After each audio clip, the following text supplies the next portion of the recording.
തിരുവചനം തിരുവചനം.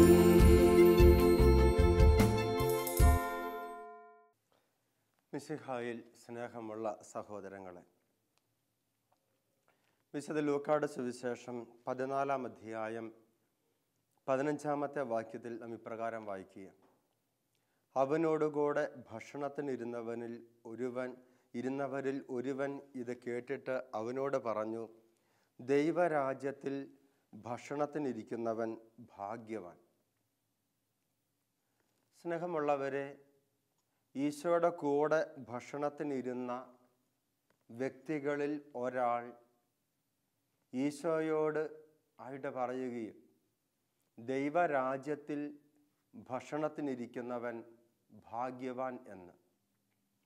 ഇത് പറയുമ്പോൾ ഇതിന് മറുപടിയായിട്ട് ഈശോ ഒരു ഉപമ അരുളി ചെയ്യുകയും, ഒരുവൻ ഒരിക്കൽ ഒരു വലിയ സദ്യ ഒരുക്കി വളരെ പേരെ ക്ഷണിക്കുകയും ചെയ്തു. സദ്യയ്ക്ക് സമയമായപ്പോൾ ദാസനെ അയച്ച് ക്ഷണിക്കപ്പെട്ടവരെ അറിയിച്ചു, വരുവിൻ, എല്ലാം തയ്യാറായിരിക്കുന്നു. എന്നാൽ അവരെല്ലാവരും ഒന്നുപോലെ ഒഴികഴിവ് പറയുവാൻ തുടങ്ങി. പലതരത്തിലുള്ള ഒഴികഴിവുകൾ. ഒരുപക്ഷെ നമ്മുടെ ഓരോരുത്തരുടെയും വിശ്വാസ ജീവിതം പരിശോധിക്കുമ്പോൾ, നമ്മുടെ ഓരോരുത്തരുടെയും ആത്മീയ ജീവിതത്തെ വിലയിരുത്തുവാൻ ശ്രമിക്കുമ്പോൾ നാം എല്ലാവരും അഭിമുഖീകരിക്കുന്നതായ ലൗകികായത്വത്തിൻ്റെതായ മേഖലകൾ, നാം എല്ലാവരും അഭിമുഖീകരിക്കുന്നതായ ഈ ലോകത്തിൻ്റെതായ അനിവാര്യതകൾ, അവയുടെ ഒരു ചിത്രമാണ് പിന്നീട് നാം വായിച്ചു കേൾക്കുന്ന ഒഴികഴിവുകളല്ല. ഈ ഒഴികഴിവുകളുടെ ഫലമായി അവർക്ക് നഷ്ടമാകുന്നത് നാം ഈ ആദ്യം വായിച്ച ദൈവരാജ്യത്തിൻ്റെ മഹാസൗഭാഗ്യമാണ്. എന്ന് പറഞ്ഞാൽ നമുക്കറിയാം, ദൈവരാജ്യമെന്ന് പറയുന്നത് വിലമതിക്കാനാവാത്ത നന്മയാണ് എന്ന്. ഇത് നമുക്കറിയാവുന്നത് കേവലം ഒരു ഭാവനയുടെയോ ചിന്തയുടെയോ അടിസ്ഥാനത്തിലല്ല. ഈശോയുടെ പ്രബോധനത്തിൽ ഈശോ കൃത്യമായി നമുക്ക് പറഞ്ഞു തരുന്ന ഒരു വസ്തുതയാണ്. ഈശോ ദൈവരാജ്യത്തെക്കുറിച്ചുള്ള ഉപമകൾ ഒന്നിനു ശേഷം മറ്റൊന്നായിട്ട് പറയുന്ന മത്തായി സുവിശേഷം 13-ാം അധ്യായത്തിൽ 44, 45, 46 വാക്യങ്ങളിൽ 2 ഉപമകൾ നാം വായിക്കുന്നുണ്ട്. സ്വർഗരാജ്യം വയലിൽ ഒളിച്ചു വെച്ചിരിക്കുന്ന നിധിക്ക് തുല്യം. അത് കണ്ടെത്തുന്നവൻ അത് മറച്ചു വെക്കുകയും സന്തോഷത്തോടെ പോയി തനിക്കുള്ളതെല്ലാം വിറ്റ് ആ വയൽ വാങ്ങുകയും ചെയ്യുന്നു. വീണ്ടും സ്വർഗരാജ്യം നല്ല രത്നങ്ങൾ തേടുന്ന വ്യാപാരിക്ക് തുല്യം. അവൻ വിലയേറിയ ഒരു രത്നം കണ്ടെത്തുമ്പോൾ പോയി തനിക്കുള്ളതെല്ലാം വിറ്റ് അത് വാങ്ങുന്നു. തനിക്കുള്ളതെല്ലാം കൊടുത്ത് സ്വന്തമാക്കിയാലും അധികമാകാത്ത, നഷ്ടമാകാത്ത, ഒരു വിലമതിക്കാനാവാത്ത സംഗതിയായി ഈശോ ദൈവരാജ്യത്തെ നമ്മുടെ മുമ്പിൽ അവതരിപ്പിക്കുകയാണ്. ഈ ദൈവരാജ്യത്തിൽ വിരുന്നിനിരിക്കുക എന്നതാണ് ഈ ലോകത്തിലെ എല്ലാ വിരുന്നുകളെക്കാളും, എല്ലാ സന്തോഷങ്ങളെക്കാളും, എല്ലാ സംലഭ്യതകളെക്കാളും ശ്രേഷ്ഠമെന്ന സുവിശേഷകനിലൂടെ പരിശുദ്ധാത്മാവ് ഇവിടെ പറയുന്നത്. ദൈവരാജ്യത്തിൽ അപ്പം ഭക്ഷിക്കുന്നവൻ ഭാഗ്യവാൻ. അതുകൊണ്ട് നമ്മൾ വായിക്കുന്നുണ്ട്, വിശുദ്ധ പൗലോസ്ലീഹായിലൂടെ പരിശുദ്ധാത്മാവ് നമുക്ക് പറഞ്ഞു തരുന്നുണ്ട്, ദൈവരാജ്യമെന്ന് പറഞ്ഞാൽ ഭക്ഷണവും പാനീയവുമല്ല, പിന്നെയോ നീതിയും സമാധാനവും പരിശുദ്ധാത്മാവിലുള്ള ആനന്ദവുമാണ്. ദൈവരാജ്യമെന്ന് പറഞ്ഞാൽ റോമാലേഖനത്തിൻ്റെ 14-ാമത്തെ അധ്യായത്തിൻ്റെ 17-ാമത്തെ വാക്യം, ദൈവരാജ്യമെന്ന് പറഞ്ഞാൽ ഭക്ഷണവും പാനീയവുമല്ല, പരിശുദ്ധാത്മാവിലുള്ള ആനന്ദമാണ്. ഈ പരിശുദ്ധാത്മാവിലുള്ള ആനന്ദമാകുന്ന ദൈവരാജ്യത്തിൻ്റെ അപ്പം ഭക്ഷിക്കുന്നവൻ, അത് നമ്മൾ വായിക്കുന്നുണ്ട്. ദൈവരാജ്യത്തിൻ്റെ സ്വർഗത്തിൽ നിന്നിറങ്ങിയ ജീവനേകുന്ന അപ്പത്തെക്കുറിച്ച് ഈശോ പഠിപ്പിക്കുന്ന യോഹന്നാന്റെ സുവിശേഷത്തിൻ്റെ 6-ാമത്തെ അധ്യായത്തിൽ അതിൻ്റെ 63-ാമത്തെ വാക്യത്തിൽ നമ്മോട് വചനത്തിലൂടെ ഈശോ പഠിപ്പിക്കുകയാ, എൻ്റെ വചനം അതാത്മാവും ജീവനുമാണ് എന്ന്. എൻ്റെ വചനം ആത്മാവും ജീവനുമാണ്. ആത്മാവ്, ജീവൻ, സ്വർഗത്തിൽ നിന്നിറങ്ങിയ ജീവനുള്ള അപ്പം, വചനം തന്നെയായ ഈശോ, ആത്മാവ്. ഈ ആത്മാവാകുന്ന അപ്പം, ഈ ആത്മാവിനെ നൽകുന്ന അപ്പം, വിശുദ്ധ കുർബാനയാകുന്ന അപ്പം, ദൈവരാജ്യത്തിൻ്റെ അപ്പം, ദൈവവചനം മുറിക്കുമ്പോൾ നമുക്ക് സംലഭ്യമാകുന്ന ദൈവരാജ്യത്തിൽ നിന്ന് ഇറങ്ങി വരുന്ന അപ്പം. അതെ, നമുക്കറിയാലോ ഇമ്മാവൂസിലേക്ക് പോയ ശിഷ്യന്മാരുടെ അനുഭവം, ഉദ്ധിതനായ മിശിഹ കൂടെ നടന്ന അനുഭവം. ഉദ്ധിതനായ മിശിഹ കൂടെ നടന്ന് അവർക്ക് വചനം വ്യാഖ്യാനിച്ചു കൊടുത്തു. എത്തേണ്ടിയിടത്ത് എത്തി. ശിഷ്യന്മാർ എത്തിയപ്പോൾ അവൻ തന്നെ യാത്ര തുടരുന്നതായി ഭാവിച്ചു. എന്നാൽ ആ ശിഷ്യന്മാർ ഈശോയെ നിർബന്ധിച്ചു, കൂടെ വസിച്ചാലും നാഥ എന്ന് പറഞ്ഞ്. കാരണം ഇരുള് വീണു, രാത്രി ആകാറായി, പകൽ അസ്തമിക്കുന്നു. കൂടെ വസിച്ചാലും കർത്താവേ. ഇത് കേട്ട് ഈശോ കൂടെ വസിക്കുന്നു. ഈശോ അവർക്ക് അപ്പം മുറിച്ചു കൊടുത്തു. അപ്പോൾ അവൻ അപ്രത്യക്ഷനായി. അതുവരെയും വചനത്തിലൂടെ പ്രബോധനത്തിലൂടെ സ്വയം സന്നിഹിതനായിരുന്ന ഈശോ അപ്പത്തിൽ ആവേശിച്ചപ്പോൾ അവരുടെ മുമ്പിൽ അപ്രത്യക്ഷമാവുകയും. വചനവും അപ്പവും ജീവനും ദൈവരാജ്യവും എല്ലാം ഒന്ന് തന്നെയാണ് എന്ന് തിരിച്ചറിയുന്ന ചില നിമിഷങ്ങൾ. ഈ അപ്പത്തെക്കുറിച്ച്, ദൈവരാജ്യത്തിൻ്റെ അപ്പം, ഈ ദൈവരാജ്യത്തിൻ്റെ അപ്പം സ്വീകരിക്കുന്നതിലൂടെ നമുക്ക് സംലഭ്യമാകുന്നത് പരിശുദ്ധാത്മാവ്. ഈ പരിശുദ്ധാത്മാവാണ് ദൈവരാജ്യ അനുഭവത്തിൽ നമ്മെ ആഴപ്പെടുത്തുകയും നയിക്കുകയും ചെയ്യുന്നത്. ഈ പരിശുദ്ധാത്മാവിനെ നമുക്ക് നഷ്ടപ്പെടുത്തിക്കളയുന്ന, ഈ പരിശുദ്ധാത്മാവിലുള്ള ദൈവരാജ്യ അനുഭവം നമ്മിൽ നിന്ന്, അല്ലെങ്കിൽ ദൈവരാജ്യ അനുഭവത്തിൽ നിന്ന് നമ്മെ അന്യവൽക്കരിക്കുന്ന ചില പ്രലോഭനങ്ങളെക്കുറിച്ചാണ് നമ്മോട് ഈശോ ആ ഉപമയിൽ പറയുന്നത്. ഈ ലോകത്തിൻ്റെതായ ഉത്കണ്ഠകളും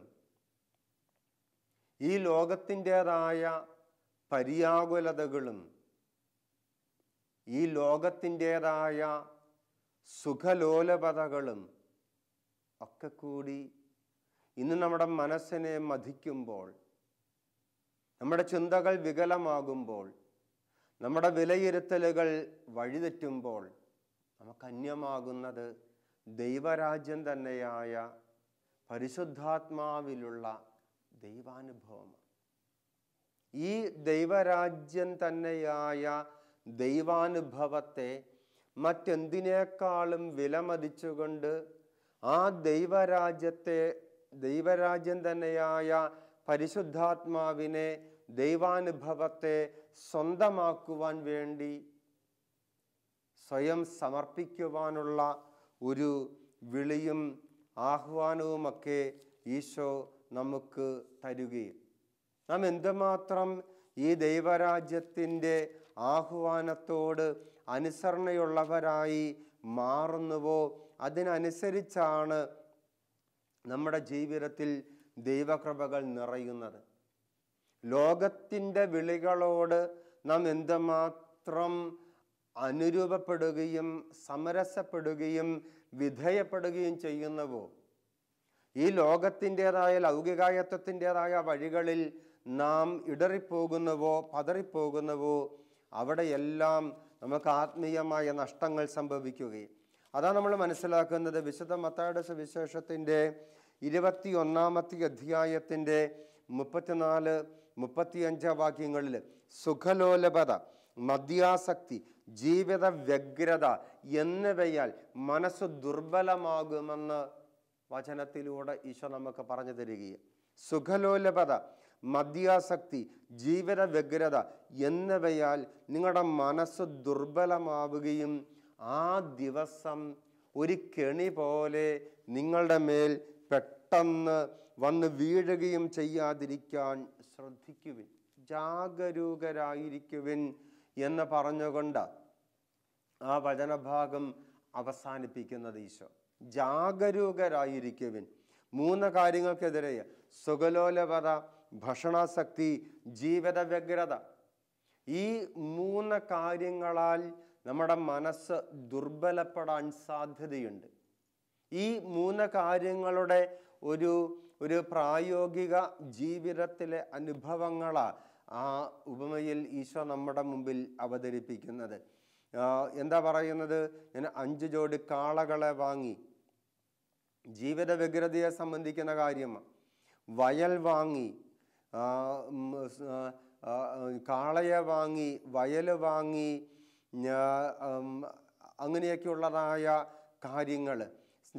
സ്നേഹമുള്ളവരെ, ഇങ്ങനെയുള്ളതായ ഈ ലോകത്തിൻ്റെതായ ഈ ഭൗമിക ജീവിതത്തിൻ്റെതായ ആവശ്യങ്ങളും ആഗ്രഹങ്ങളും താല്പര്യങ്ങളുമെല്ലാം നമ്മുടെ ആത്മീയപരമായ ആഗ്രഹങ്ങൾക്കും ആവശ്യങ്ങൾക്കും ഉപരിയായി ഉയർന്നു നിൽക്കുമ്പോൾ നമ്മുടെ ആത്മാവിൻ്റെതായ ആവശ്യങ്ങളും ആത്മീയ ജീവിതത്തിൻ്റെതായ താല്പര്യങ്ങളും ചുരുങ്ങിപ്പോകുമ്പോൾ നമുക്ക് സംഭവിക്കുന്ന അപകടത്തെ പറ്റിയ വചനം നമുക്ക് മുന്നറിയിപ്പ് തരുന്നത്.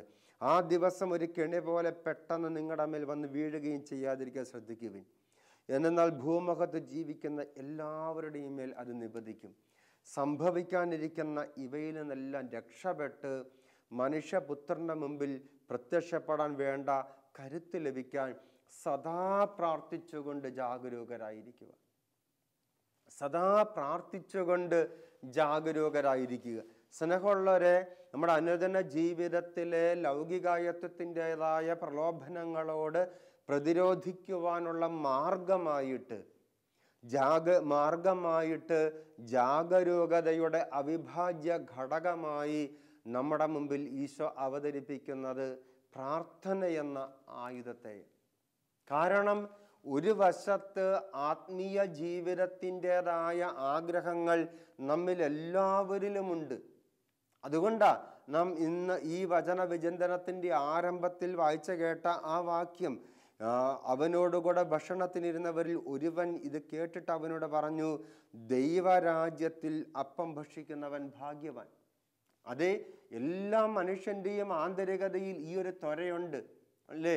വിശുദ്ധ അഗസ്തീനോസിന്റെ ആത്മകഥയിൽ എഴുതി വെച്ചില്ലേ, ദൈവമേ, നീ എന്നെ നിനക്കായി സൃഷ്ടിച്ചു, നിന്നിൽ വിലയം പ്രാപിക്കുവോളം എൻ്റെ ആത്മാവ് അസ്വസ്ഥമായിരിക്കുന്നു.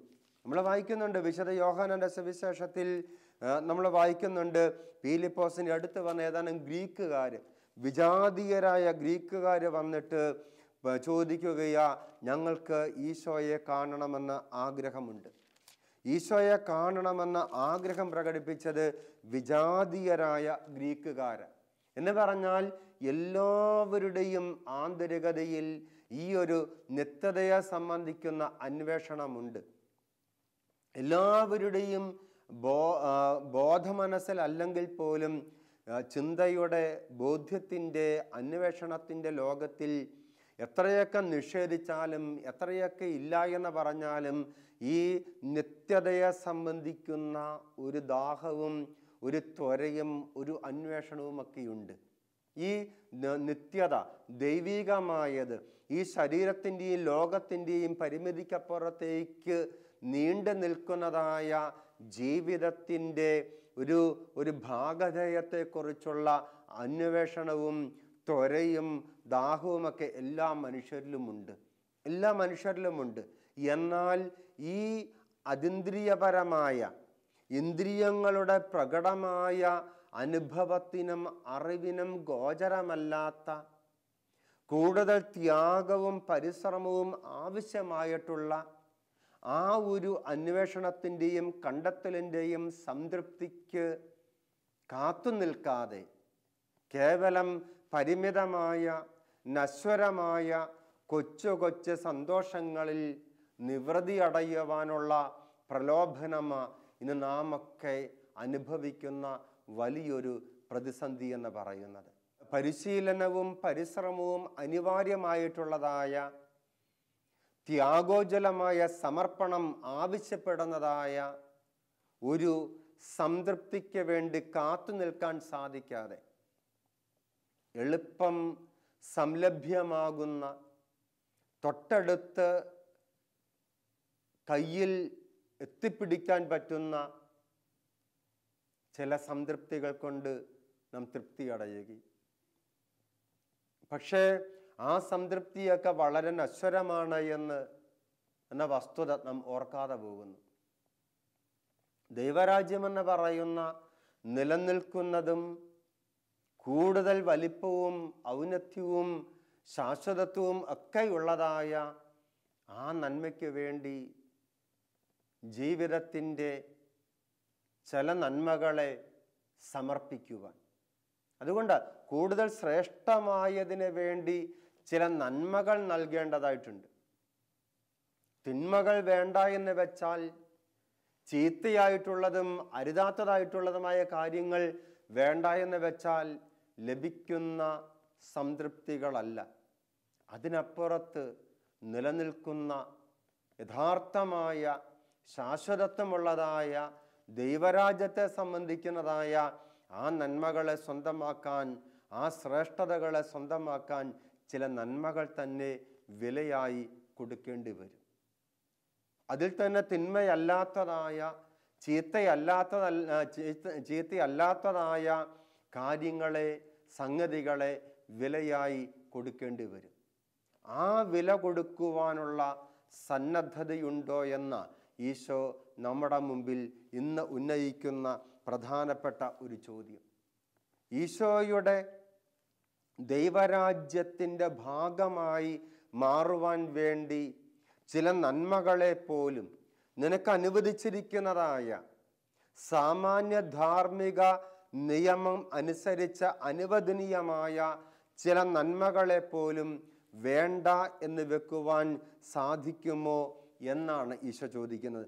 അതുകൊണ്ട് ഈ ഉപമ പറഞ്ഞ അടുത്ത വാക്യത്തിൽ, എന്തെന്നാൽ ക്ഷണിക്കപ്പെട്ടവരിൽ ഒരുവനും എൻ്റെ വിരുന്ന് ആസ്വദിക്കുകയില്ല എന്ന് ഞാൻ നിങ്ങളോട് പറയുന്നു എന്ന് പറഞ്ഞ് ആ ഉപമ അവസാനിപ്പിച്ച് തൊട്ടടുത്ത വാക്യത്തിൽ നാം വായിക്കുകയാ, വലിയ ജനക്കൂട്ടങ്ങൾ അവൻ്റെ അടുത്ത് വന്നു.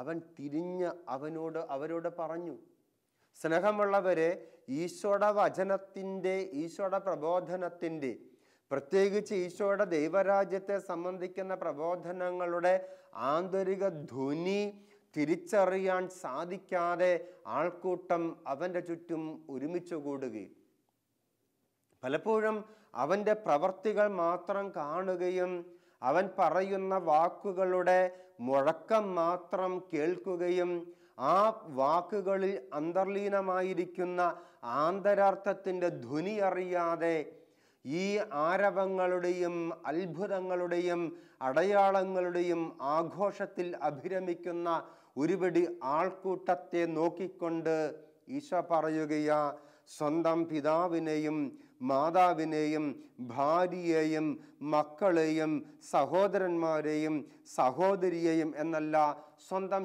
ജീവനെ തന്നെ ത്യജിക്കാതെ എൻ്റെ അടുത്ത് വരാൻ ആർക്കും സാധിക്കുകയില്ല, എൻ്റെ ശിഷ്യനായിരിക്കാൻ ആർക്കും സാധിക്കുകയില്ല.